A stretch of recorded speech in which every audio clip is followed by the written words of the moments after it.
सो ये क्वेश्चन अपन को कह रहा है कि हमारे पास ना एक स्विच है और यहाँ पे एक कॉइल इससे कनेक्टेड है, सामने एक और कॉइल है।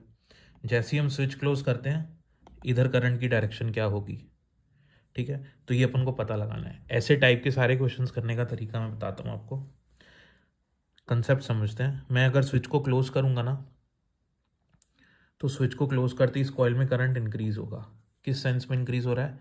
क्लॉकवाइज, अंदर जाएगा बाहर आएगा, अंदर जाएगा बाहर आएगा, क्लॉकवाइज।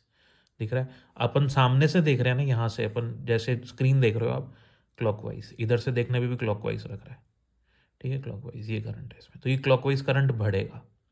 तो लेंस लॉ क्या कहता है कि जो भी चेंज आएगा ना उसको दूसरी कॉइल अपोज करती है जो उसके साथ में रखी हुई है। उसमें करंट ऐसे आएगा कि वो इसके करंट में जो चेंज आ रहा है उसको अपोज करना है बस, और कुछ नहीं, उल्टा काम करना है। तो अगर इसमें करंट बढ़ने लगेगा क्लॉकवाइज में, तो इसके क्लॉकवाइज के इंक्रीजिंग करंट को घटाने के लिए यहाँ पे एंटी क्लॉकवाइज डायरेक्शन में करंट आ जाएगा डायरेक्ट। तो as the switch is closed, current in A is clockwise direction and it is increasing. So current in B will be such that it will oppose that.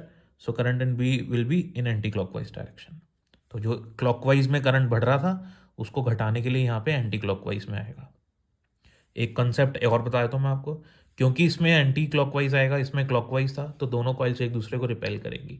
जब coils में same direction में current होगा attract करेंगी, opposite में होगा repel करेंगी। पूछा नहीं है, बता दिया, आगे एक क्वेश्चन उसमें पूछेगा, ध्यान रखना है आपको। इसी क्वेश्चन का अगला पार्ट है, आपने स्विच क्लोज करके रखा हुआ है, अब स्विच को ओपन कर दो।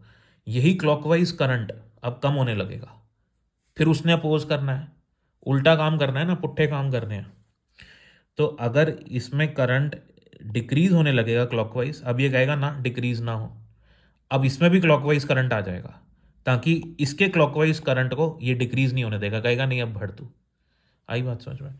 सो when current in A decreases in clockwise direction, then in B it will oppose that decrease by current in the same direction that is clockwise. तो दूसरे केस में क्लॉकवाइज डायरेक्शन में करंट आ जाएगा। तो इसका जो अपना आंसर होएगा, एक मिनट में बताता हूँ आपको ऑप्शन, आपके पास तो होगा ही, ये सिक्स्थ है, तो इसका फोर्थ ऑप्शन आपका सही हो जाएगा कि पहले एंटी क्लॉकवाइज आएगा आपका करंट। कहाँ लिखा है एंटी क्लॉकवाइज?